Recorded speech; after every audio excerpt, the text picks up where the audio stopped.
શું ફાયદો એ મારે સમજવું છે. પોપ્યુલર થઈને શું મળશે? ખોટી પબ્લિસિટી. આ દેશમાં એક પણ માણસ એવો નહીં હોય કે જે દાઉદ ઇબ્રાહિમને નહીં ઓળખતો હોય, પણ એનો ફાયદો શું? તમારે દાઉદ ઇબ્રાહિમ થવું છે?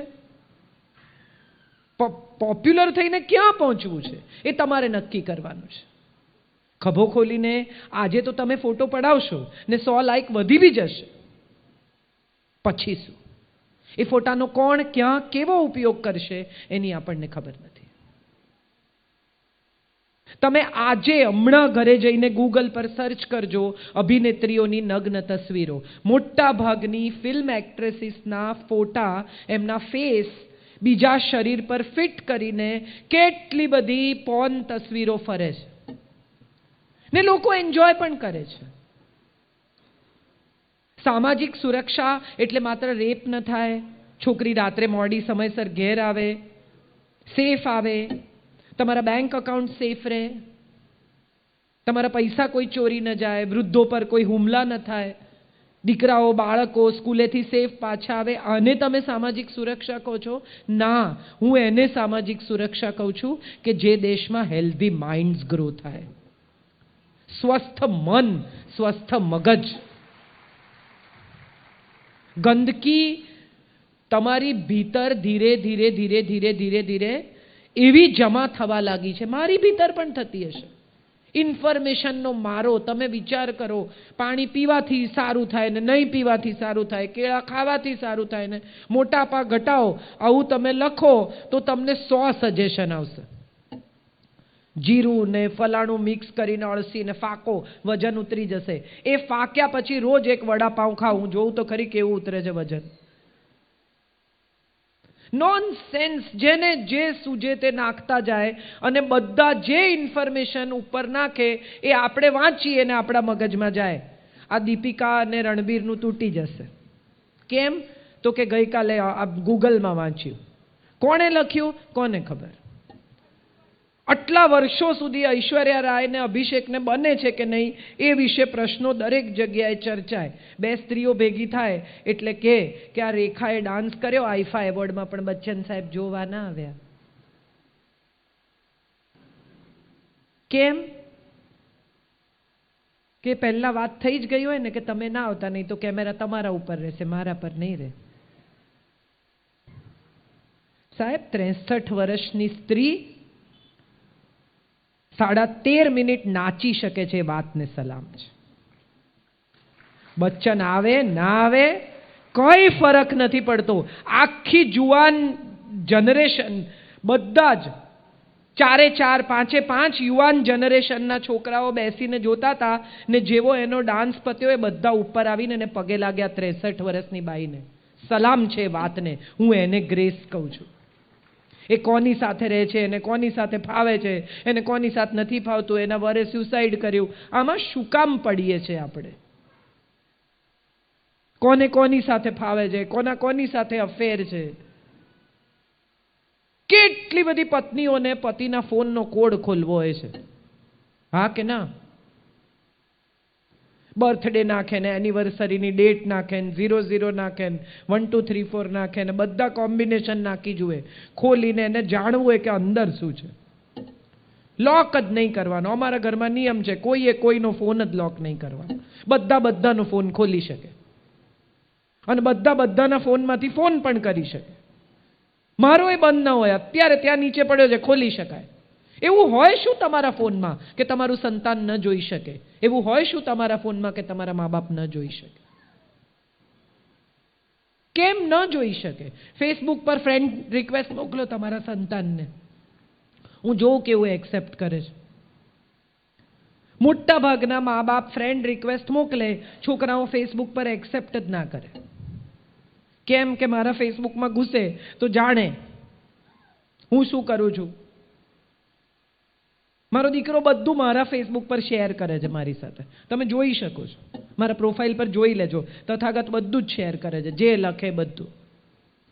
હમણાં થોડા 4 મહિના 5 મહિના પહેલાની વાત છે, મેં મારો એક ઓપિનિયન લખ્યો મારા ફેસબુક ઉપર. આ મારો અભિપ્રાય છે, પ્યોર. હું શું માનું છું એ લખવાનો મને મારા પેજ પર અધિકાર છે. મેં લખ્યું. અને એક ભાઈએ મારા વિશે ગંદામાં ગંદુ, જેટલું ગંદુ લખી શકાય એટલું ગંદુ લખ્યું. મજા શું છે ખબર છે? એમણે લખ્યું એનું મને દુઃખ નથી. મને દુઃખ એ વાતનું છે કે બહુ જ બધા મારા મિત્ર જેને હું માનતી હતી એ લોકોએ એ લિંક મને મારા વોટ્સએપ પર મોકલી કે આ વાંચ્યું. મજા એ છે, આપણને બહુ મજા આવે છે જ્યારે બીજા કોઈનું કશું ખરાબ થાય ને ત્યારે. હું એવું માનું છું કે સામાજિક સુરક્ષા એટલે એકબીજાનું ભલું કરવાની ભાવના. કોઈનું સારું થવું જોઈએ તો સુરક્ષા થાય. સુરક્ષા માત્ર પોલીસની જવાબદારી નથી, માત્ર સરકારની જવાબદારી નથી. સરકાર કંઈ કરતી નથી. સરકાર તો આવશે ને જશે, આપણે રહેવાના છીએ. તરત જ બીજી સરકાર આવશે, કોની કોની પાછળ ફરશો? પોલીસની ટ્રાન્સફર થઈ જશે, કોની કોની પાછળ ફરશો? એક દીકરો પસાર થતો હોય અને એક દીકરીની કોઈ મજાક કરે તો એ દીકરો ઊભો રહીને એમ કેમ ન કહે કે આની સાથે આવું ન બોલાય તારાથી, ચાલ તારા મા બાપ પાસે લઈ જાઓ. ઉલટાનો એ દીકરો ત્યાંથી પસાર થાય તો હસતો હસતો પસાર થાય કે આણે જોરદાર બોલ્યો હોય યાર. આપણે આ શીખવા જેવું છે. આવી કમેન્ટ કરીએ તો છોકરી આપણી સામે જુએ. શું કરીએ છીએ આપણે? આ સવાલ બહુ જ મહત્વનો છે આપણા બધા માટે. જે માના દીકરા ટીનેજમાં છે ને એ માએ દીકરાને બેસાડીને સ્ત્રીના શરીર વિશે સમજાવવું જોઈએ. જે ક્લેવેજ આપણને હોર્ડિંગ પર દેખાય છે અને આપણી નજર માત્ર સ્ત્રીના સ્તન પર અટકી જાય છે ને, એ દરેક દીકરાએ એવું સમજવાની જરૂર છે કે ત્યાંથી જ દૂધ પીને મોટા થયા છે.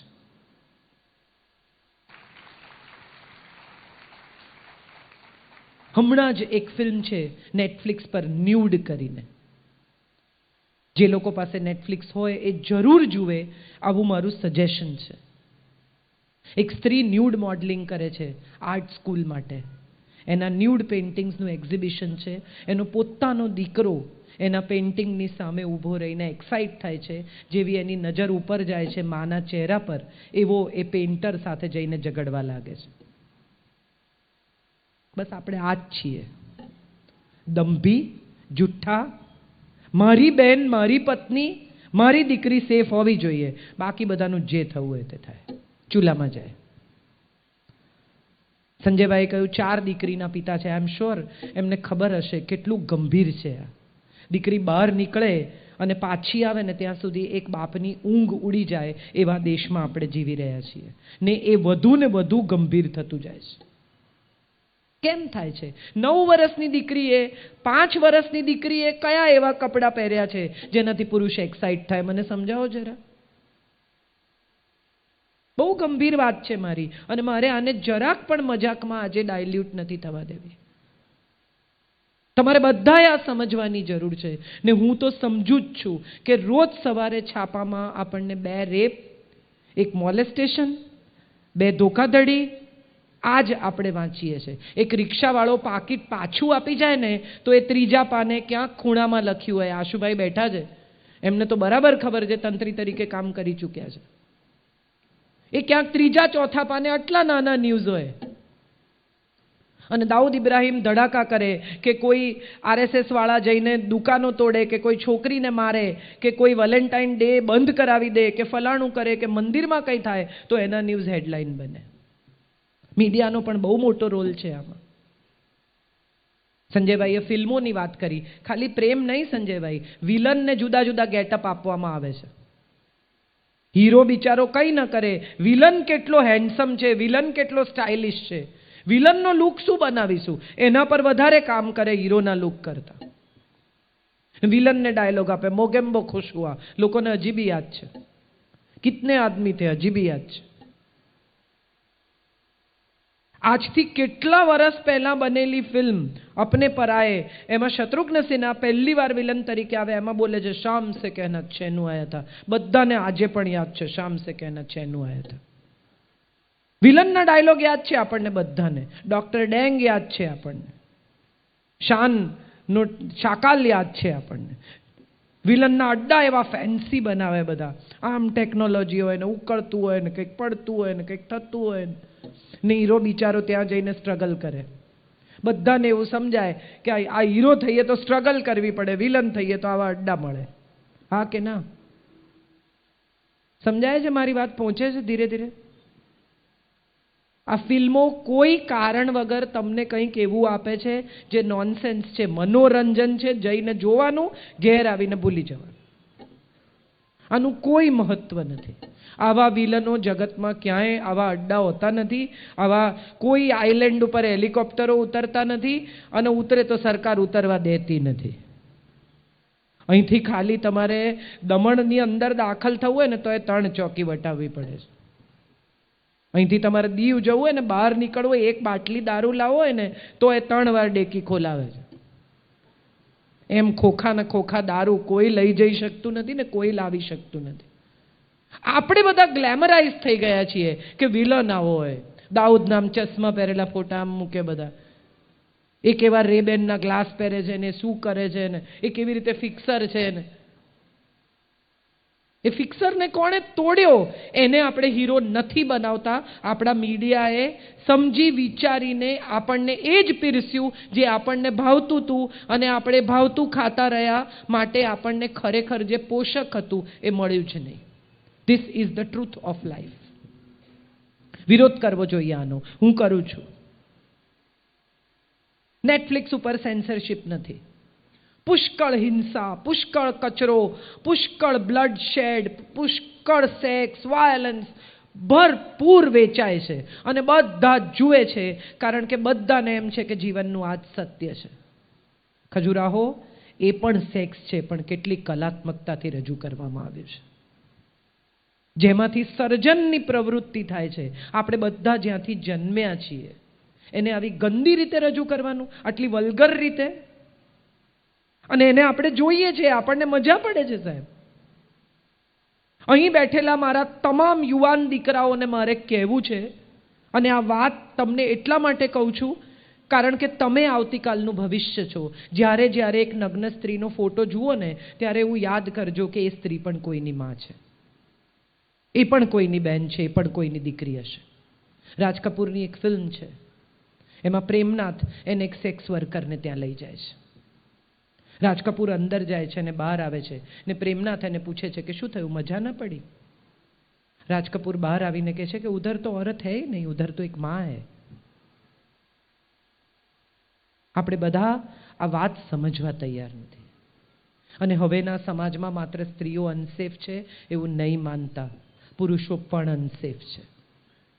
સ્ત્રીઓ પાસે જે પાવર આવ્યો છે, મોરબી તો નાનકડું ગામ છે, નાનકડું શહેર છે, કદાચ તમે એમાંથી પસાર ન થાઓ, પણ મોટા કોર્પોરેટ્સમાં જ્યાં સ્ત્રીઓ સીઈઓના પદ ઉપર છે ત્યાં પુરુષોનું પણ ભરપૂર એક્સપ્લોઇટેશન થાય છે. ને હું અહીંથી ઓથેન્ટિકલી મારી જાણકારી સાથે કહું છું, પુરુષોના પણ અપહરણ થાય છે. પુરુષો પાસે પણ સેક્સ વર્કિંગનું કામ કરાવાય છે. નોકરી ન હોય અને છોકરો કંઈ ન કરતો હોય, દેખાવડો હોય, રૂપાળો હોય, તો 50-60 વર્ષની એવી સ્ત્રીઓ કે જેમણે હવે ધર્મમાં, પોતાના સંતાનના ઉછેરમાં, પોતાના ગ્રેન્ડ ચિલ્ડ્રનમાં મન વાળવું જોઈએ, એવી સ્ત્રીઓ એમને બોલાવે છે, એમને નચાવે છે, કપડાં ઉતરાવે છે. આ બધું અર્બન કમ્પ્લીટ મોટા મેટ્રો સિટીમાં આ થાય છે, થઈ રહ્યું છે. સવાલ એ છે કે આપણે આ શું કામ થવા દઈએ છીએ? ફિલ્મોમાં બતાવે છે, ટેલિવિઝન સિરિયલમાં બતાવે છે, મોટી ઉંમરની ટીચરનો નાના દીકરા, સાવ નાનો દીકરા જેવો, એને બેટા જ કહેવાય, એ સિવાય જીભમાંથી બીજો શબ્દ નીકળે નહીં, એવા છોકરા સાથે સેક્સ અફેર આપણે વાંચીએ ત્યારે આપણને સમજાય કે પશ્ચિમમાંથી જે ખરેખર લેવા જેવું હતું ને આપણે લીધું જ નહીં. પશ્ચિમ પાસેથી શું લેવાનું હતું? એ લોકોની ઓનેસ્ટી લેવાની હતી, એમની ચોખ્ખાઈ લેવાની હતી. સાહેબ, કોઈ પણ રસ્તા પરના ટોયલેટમાં તમે ગાડી ઊભી રાખીને જાઓ તો વિશ્વમાં, વિદેશોમાં એક પણ ટોયલેટ ગંદુ નથી હોતું. હમણાં પેરિસમાં એક ટોયલેટમાં હું ગઈ, ત્યાં બહાર બોર્ડ મારેલું કે તમે અંદર દાખલ થાવ ત્યારે તમને જેવું ટોયલેટ મળ્યું છે ને એવું જ તમે બહાર નીકળો ત્યારે છોડીને જજો. અને આપણા બાથરૂમ્સ જુઓ, જાહેર ફંક્શન હોય, લગ્ન સમારંભ હોય, મોટી મોટી હોટેલ છે સંજયભાઈની, તો એમને પૂછો, બીજે દિવસે હોલ જેટલો સાફ ના કરવો પડે ને એટલા ટોયલેટ સાફ કરવા પડે. આપણે જે શીખવાનું હતું ને શીખ્યા જ નહીં. સ્વચ્છતા, પર્સનલ હાઇજીન, ખાતા પહેલા હાથ ધોવાના ન શીખ્યા. આપણે ચોખ્ખા રહેતા ન શીખ્યા. પર્સનલ હાઇજીન માં શીખવે જ નહીં દીકરીને. અક્ષય કુમાર જેવો માણસ સેનેટરી પેડની જાહેર ખબર કરે અને લોકો એની મજાક કરે. મને લાગે છે એને સલામ કરવી જોઈએ. આ કરવા માટે હિંમત જોઈએ સાહેબ. It's not easy. એક પુરુષ તરીકે આ કહેવાની જીગર જોઈએ. હું એને વધારે પુરુષ કહું છું, મૂછો આમળે ને એના કરતા. એક સ્ત્રીને ઊભો થઈને બેસવાની જગ્યા આપે ને એ વધુ પુરુષ છે. ગમે એટલો હેન્ડસમ અને ગમે એટલી મૂછો ધરાવતો 6 ફૂટનો માણસ હોય ને એના કરતાં હું આવા બટકા 4 ફૂટ 4.5 ફૂટના માણસને વધુ પુરુષ માનું. કારણ કે એની પાસે સ્ત્રીનું સન્માન કરવાનું જીગર છે. સ્ત્રીનું અપમાન તો બધા કરી શકે, દુર્યોધન તો બધા બની શકે, કૃષ્ણ કેટલા બને છે એ અગત્યનું છે. કપડાં ખેંચવા તો બહુ સહેલા છે સાહેબ, એમાં ક્યાં કરવાનું છે કંઈ? ફાટી જશે બિચારી, શું કરી શકવાની છે? રામાયણમાં જ્યારે સીતા અગ્નિ પરીક્ષા આપે છે ત્યારે ચિતા પર ચડતા પહેલા વાલ્મીકી રામાયણમાં સીતા એક શ્લોક બોલે છે. મને લાગે છે આપણે બધી દીકરીઓએ આ શ્લોક યાદ રાખવાનો છે અને એને જીવન મંત્ર બનાવવાનો છે. સીતા એમ કહે છે કે હું સ્ત્રી છું, શરીરે સક્ષમ નથી. મારી ઈચ્છા વિરુદ્ધ મારા શરીરને કોઈ પુરુષ અડી જાય એવું બને, પણ હું સ્ત્રી છું, હું બહુ જ સક્ષમ છું. મારી મરજી વિરુદ્ધ મારા મનને આ જગતનો કોઈ પુરુષ અડી શકે નહીં. ચંદ્રકાંત બક્ષીએ 1956માં લખેલું કે સ્ત્રીનું ચારિત્ર એ દીવાસળી નથી, તમે એકવાર પેટાવો એટલે ફરી ના પેટે. સ્ત્રીનું ચારિત્ર એ સ્ત્રી પોતે નક્કી કરે છે. મેં ચિત્રલેખામાં એક લેખ લખેલો, મારી મેમરીનો એક લેખ. હાલોલના લકી સ્ટુડિયોમાં શૂટિંગ ચાલતું હતું એક ફિલ્મનું. એક હિન્દી ફિલ્મના બહુ મોટા અભિનેત્રી એ ગુજરાતી ફિલ્મમાં રોલ કરતા હતા અને એક બહુ મોટા એક્ટર ધડામ દઈને બહાર ફેંકાયા. બારણું ખુલ્યું, એ બહેન બહાર આવ્યા, એક્ટ્રેસ. એનો સાડીનો છેડો પડી ગયેલો, હાંફતા હતા અને પેલા ભાઈને એણે કહ્યું કે હટ. એટલે પેલા ભાઈએ આટલા લોકોની વચ્ચે, એ પણ મોટા અભિનેતા, એણે ગાળ દીધી અને એમણે કહ્યું રંડી. એટલે પેલી બાઈ જે એક્ટ્રેસ અદ્ભુત, એણે કહ્યું કે હા રંડી હું, લેકિન અપના ગ્રાહક ખુદ ચુનતી હું. સલામ છે એવી સ્ત્રીને. તમને કોઈ ગાળ દે એટલે ડરી જવાનું? તમારે વિશે કોઈ નાની આવી ઘસાતી વાત કરે એટલે ડરી જવાનું? બહુ લખ્યું એ ભાઈએ. અને મેં એમને જવાબમાં એક જ વાક્ય લખ્યું, તમે મને પોપ્યુલર કરો છો, તમે શું કરો છો મને નથી ખબર. બહુ લોકો આવે છે કે એવી કેવી કાજલ છે, ચલો જોઈએ, મને મજા આવે છે, કરો. કોઈ તમને એમ કે તમે ચારિત્રહીન છો એટલે તમે ચારિત્રહીન છો. એક નાનકડા રેપથી તમે તમારી જાતને ખોઈ બેસો તો એમ માનજો કે એ રેપ તમારા શરીર પર નહીં, તમારા મન પર થયો છે. કૂતરું બચકું ભરી જાય તો આપણે અપવિત્ર થઈ જઈએ છીએ? હા કે ના? હા કે ના? મને સંભળાતું નથી. હજી મોટેથી મને સંભળાતું નથી. હજી મોટેથી. કરેક્ટ. કૂતરું બચકું ભરી જાય તો જો આપણે અપવિત્ર નથી થતા ને, તો આવા રખડતા કૂતરા કોઈ સ્ત્રીને બચકું ભરી જાય ને તો એ અપવિત્ર નથી થતી, એણે ખાલી ઇન્જેક્શન લેવાના છે. Don't believe in others, believe in yourself. સામાજિક સુરક્ષા એ સ્વયંમાં વિશ્વાસ છે. હું કશું ખોટું નહીં કરું એવું જો દરેક માણસ નક્કી કરે ને સાહેબ, તો આ જગતમાં કશું ખોટું થાય જ નહીં. આપણે બધા આપણા પોલીસ છીએ. રિક્ષાવાળા, લારીવાળા, ગલ્લાવાળા, પાનના ગલ્લે ઉભેલા છોકરાઓ. બહુ સરસ વાત કરી સંજયભાઈએ, માવા ગુટખા છોકરાઓ ખાય છે. સૌરાષ્ટ્રમાં તો હું બહુ જ જોઉં છું, બધાને જ માવો. પછી હું શું કહું છું સાંભળો, મને ખબર નથી ભાઈ, પેલી બાજુ જવાનું. બહુ ઇમ્પોર્ટન્ટ વાત છે. તમે જો ભીતરથી સાફ સ્વચ્છ નહીં હો, 24-25 વર્ષના છોકરાના દાંત જોઈએ ને તો એમ થાય કે ન હશે તો સારું. બંધ રાખ મોઢું, સારો નથી લાગતો. ડાઘા પડેલા દાંત, કંતાઈ ગયેલું શરીર, પાંસળી ગણાય એવું શરીર.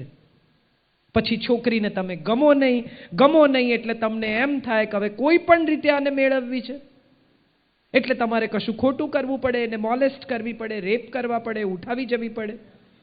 એને બદલે શરીર એવું બનાવો સાહેબ. કૃષ્ણએ 16,000 સ્ત્રીઓને એમ કહ્યું કે જાઓ વિશ્વમાં ક્યાંય પણ જઈને વસજો, તમે કહેજો કે તમે મારી પત્ની છો. આ રિસ્પેક્ટ આપવો સ્ત્રીને. નરકાસુરને ત્યાંથી છોડાવેલી ભ્રષ્ટ સ્ત્રીઓને એને સમાજમાં કોઈ સ્વીકારવા તૈયાર નહોતું. ત્યારે કૃષ્ણએ કહ્યું કે બધી મારી પત્ની છે, જાઓ. આળ લીધું કે 16,000 ને પરણ્યો. 16,000 ને પરણ્યો નહોતો, 16,000 ને રિહેબિલિટ કરી.